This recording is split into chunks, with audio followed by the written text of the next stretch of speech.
Hello, friends.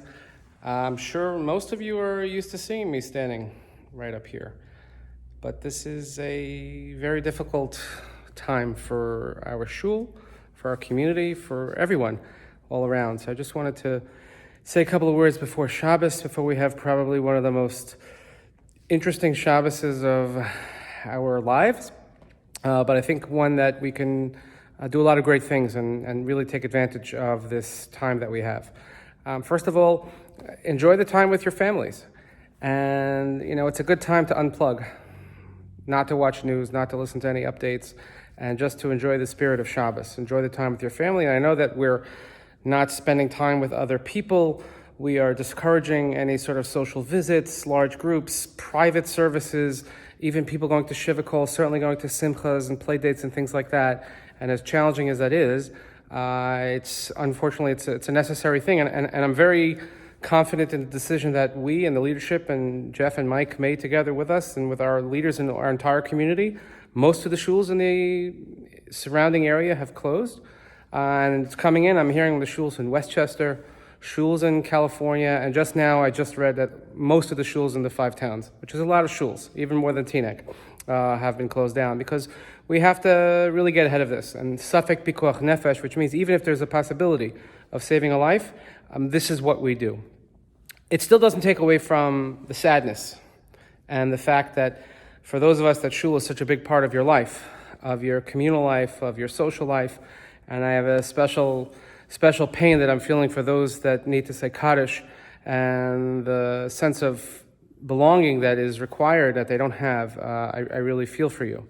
And I mean, if I just look around, I'm gonna just walk around with you in the shul for a second, and you realize our beautiful sanctuary,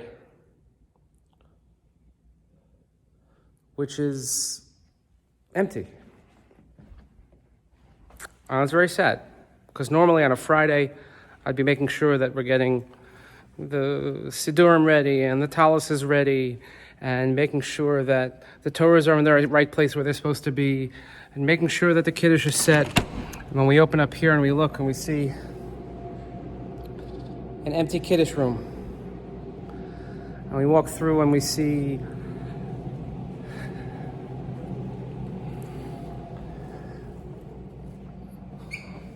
a dark hallway, almost an empty shell of what is a very lively building. But we know that this is just temporary. This week we're going to read Parshat Kitisa, and the Jewish people faced one of the greatest challenges that they ever had to face, which was the sin of the golden calf. And we know that even to this day there is not a sin that takes place in the Jewish people that Chazal tell us, the rabbis tell us, that doesn't have an element of the golden calf with it. Because even though we said we were forgiven and God forgave us, but still, there was always, I don't really forget whatever happened. But we still were able to get past it. We were still able to achieve ultimate forgiveness. The advent of Yom Kippur, when Moshe came down on the 10th day of Tishrei with the second tablets, and that signified true slicha mechila kapara, real forgiveness, atonement, and being able to move on. If we could get past that challenge, we could certainly get past this challenge. So I will challenge you. Make the most of this time. Again, spend time with your families. I know we can't daven together with a minyan, but maybe we can daven and concentrate on the words a little more. One should make every effort to try and daven at the times we would normally daven. 9 a.m. is shacharit, mincha, marav in the mornings, etc. We'll try our best. This is also a wonderful time. We find ourselves a few weeks before Pesach. I'm sure everybody has a Haggadah lying around. You know what? This is a perfect time to start preparing for the Seder. Open up a Haggadah, develop a thought, think of something that you could share at the Seder, study with your family, study with your children, with your grandchildren if you're able to. But most importantly, let's just think about one another. Make sure to check in, give a phone call, a text, a chat with someone that might be in need. And if I can't stress enough, we're going to receive a letter from our VAD very shortly. But our kosher establishments are going to need your help during this time. We'll set up delivery abilities, but please, they need your help because the people that work there, that work paycheck, they rely on each paycheck to paycheck.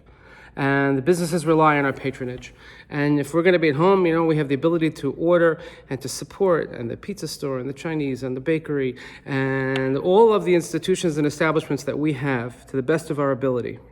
We should do our best to support them, because that's what we do as a community. That's what Eitz Chaim, that's what we do. So I'm available to speak, to chat. Any questions, please, that come up. We will keep you updated as regularly as possible. But most importantly, let's stay strong. Let's understand that even though we're not together, we're still very much a community. So I want to wish each and every one of you a Shabbat Shalom. I know probably nobody's necessarily looking forward to what's ahead, because there's so much uncertainty.